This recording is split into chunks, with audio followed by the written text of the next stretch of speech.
Dans moins de 10 minutes, vous allez connaître toutes les ficelles pour fabriquer un carré de potager esthétique et durable. Si vous êtes là, c'est sûrement que vous aimez les potagers en carré. Mais j'imagine que vous avez des milliers de questions en tête et que ça vous freine pour commencer. Vous avez dû faire comme moi et chercher des carrés tout prêts à acheter. Moi, à l'époque, quand j'ai fait mon premier carré, d'ailleurs c'était pas un carré, c'était un rectangle, il n'y avait rien de disponible à la vente. C'était en 2003. C'est pour ça que j'ai commencé à construire les miens. Aujourd'hui, les offres pullulent sur Internet et franchement, il y en a qu'il vaut mieux éviter. Alors du coup, j'imagine que vous êtes un peu perdu. Faut l'acheter, faut le construire. À la limite, si vous en trouvez un qui répond aux critères que je vais vous donner, alors oui, vous pouvez l'acheter. Sinon, si vous voulez jouer de la scie, vous pouvez télécharger sur mon blog un plan détaillé pour le construire. Vous savez pourquoi les produits Apple ont beaucoup de succès? C'est parce qu'ils paraissent simples à utiliser. En gros, il y a un bouton, vous appuyez dessus et ça marche. Seulement, ce que l'on ne voit pas derrière, c'est toute la complexité dans la conception. Pour les carrés de potager, c'est pareil. Ça paraît tout simple. En gros, c'est 4 planches. Mais vous allez comprendre que derrière, il y a un minimum de réflexion à avoir. Rassurez-vous, ça ne sera pas du niveau des produits Apple. Alors, 4 planches, oui, mais bien pensées. Votre carré, c'est un peu la fondation de votre potager. C'est sur ce carré que vous allez reposer tout votre succès de jardinier. Voyons un peu les critères qui vont faire de votre carré de potager le carré idéal. Ces critères sont au nombre de 4, dont 2 absolument indispensables.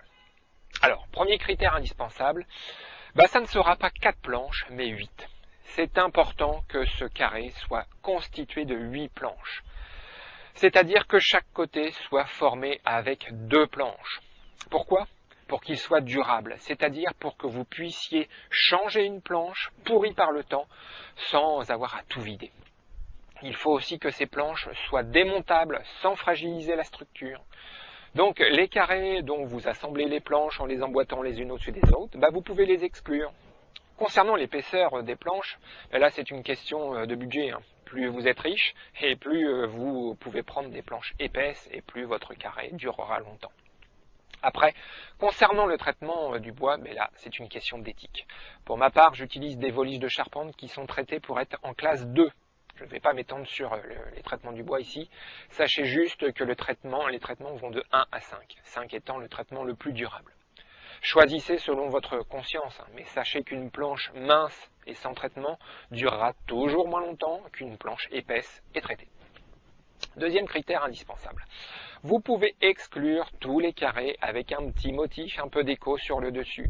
Il faut que le dessus du carré soit droit et lisse. Quand je vous disais que ce carré allait être la fondation, c'est que l'on va poser des accessoires dessus. Ces accessoires vont vous permettre de lutter contre tous les fléaux du potager. Et quand je parle de fléaux, forcément, je pense en premier aux limaces. Mais ça marche aussi contre les oiseaux, contre les chats, contre la pierrite du chou. Mais bref, c'est pas le sujet de la vidéo. Il faut que le dessus du carré soit plat pour que la jonction entre le carré et l'accessoire soit étanche aux indésirables. Troisième critère à débattre, la protection plastique. Personnellement, je protège l'intérieur de mes carrés avec un plastique destiné à la protection des soubassements. L'intérêt de cette protection, c'est de créer une lame d'air contre la face interne de la planche. Cette lame d'air va permettre au bois de sécher plus facilement et ainsi prolonger sa durée de vie. L'autre avantage d'installer ce plastique à l'intérieur, c'est de créer une barrière pour maintenir la terre quand vous voulez changer une planche par exemple. Par contre, le gros problème de ce plastique, c'est qu'il est vendu en rouleau de 20 mètres et qu'il coûte 59 €. Alors, si vous avez seulement 2 carrés à construire, ça fait exploser complètement le budget. Alors je suis très partagé entre 2 conseils. Soit je vous dis, si vous n'avez pas le budget, ne mettez rien, au risque de rencontrer quelques problèmes le jour où vous allez vouloir changer une planche. Et ça dépend de votre terre. Si votre terre est argileuse, il y a peu de chances que la terre ne se tienne pas toute seule. Par contre, si votre terre est sableuse, c'est bien possible qu'au moment où vous enlevez la planche, que tout se casse la figure. Alors, le deuxième conseil, c'est de mettre au moins un géotextile. Le problème du géotextile, c'est qu'il va maintenir de l'humidité directement contre la face interne de la planche et accélérer sa décomposition. Par contre, quand vous changez la planche, la terre sera maintenue par le géotextile. Alors concernant ce troisième critère, c'est à vous de juger en connaissance de cause. Le quatrième critère, c'est une petite option à 2 francs 6 sous, mais qui révolutionne un peu la mise en place des carrés. 4 petits piquets de bois vissés à l'intérieur et qui dépassent d'une quinzaine de centimètres. Ces 4 piquets vont vous permettre de mettre en place et de mettre de niveau votre carré très facilement, sans avoir à vous soucier des imperfections du sol.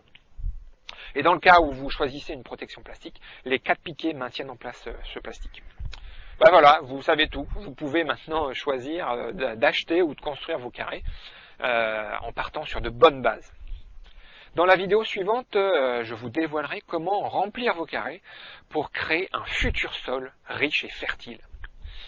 En attendant, j'aimerais que vous fassiez une chose. Dites-moi en commentaire ci-dessous la chose qui vous bloque dans votre projet de réaliser un potager esthétique et productif.